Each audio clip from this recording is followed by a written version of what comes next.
I can still recall the heavy silence that filled the living room the moment I dropped the lie. I got fired. I said evenly, company downsized. Can't make rent. I'll be staying here for a while. Their faces froze, not with worry, not even surprise, but with quiet calculation. My mother's lips tightened, as if she'd tasted something sour. My brother gave a half smile, feigning sympathy. My father didn't even glance up from his phone. That was all the confirmation I needed. They had no idea that I hadn't lost my job at all. In truth, I'd just been promoted, salary doubled, bonus pending. But after years of being treated like nothing more than their personal ATM, I needed to know, without money, who was I to them? The answer came quicker than I imagined. When I first started earning well, everything shifted. Suddenly, my family remembered birthdays. Overnight, I became the golden child, the successful one they brag about, the one they call whenever something broke or a bill was due. And every time I paid, thinking that money could buy affection, but love purchased with cash has an expiration date. It ends the moment the balance runs dry. Last month, when I told them I couldn't fund my brother's latest business idea, my mother's voice went cold. "You've changed," she said.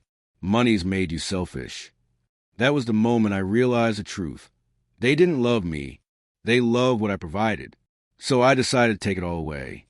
I planned everything meticulously, cleared my schedule, packed just enough to make the story believable, perfected the weary look, the quiet desperation. "I'm out of work," I told them. "Need to crash here until I figure things out." At first, they acted supportive. But by day 3, the cracks began to show, small comments, passive-aggressive sighs.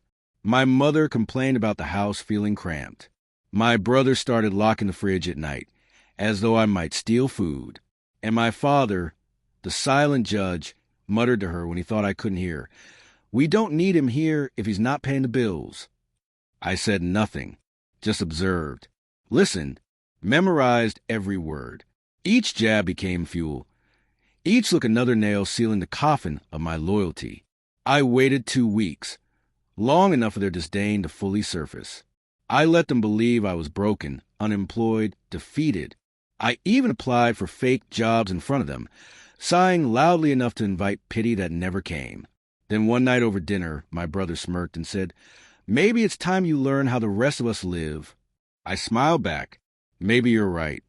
That night, I texted my realtor about my newest property, a home 3 times the size of theirs, fully paid. The closing papers were ready. I told her to delay the public listing for 1 week. I wanted to make the reveal personal. It happened on a Sunday morning at breakfast. My mother complained about grocery prices. My brother asked if I'd thought about getting back on my feet. My father said nothing, but the silence carried more insult than any words could. I placed a white envelope on the table. "What's that?" my mother asked. I leaned back calmly. "My resignation letter." Her brows furrowed. "You mean termination letter?" "No," I said, letting the truth slice through the air. "Resignation. I didn't lose my job. I left it for a better one." Confusion gave way to anger. My father finally looked up. "You lied to us." "Yes," I replied evenly.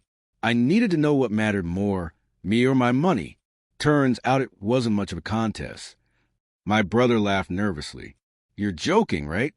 I slid another envelope across the table. The property deed. "I bought a new house," I said. "Thought about inviting you all to stay. But then I realized I'd just be buying your company again." My mother went pale.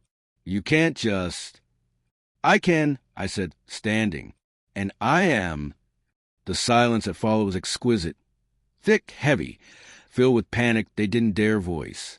I walked to the door, paused, and delivered the final line. I knew they'd never forget. "Next time someone tells you they've lost everything, try not to prove them right." Then I left. It's been 6 months since that morning. Not a single call. And honestly, I'm fine with that. Silence, I've learned, can be the purest kind of peace. Sometimes I drive past their house. Same curtains drawn.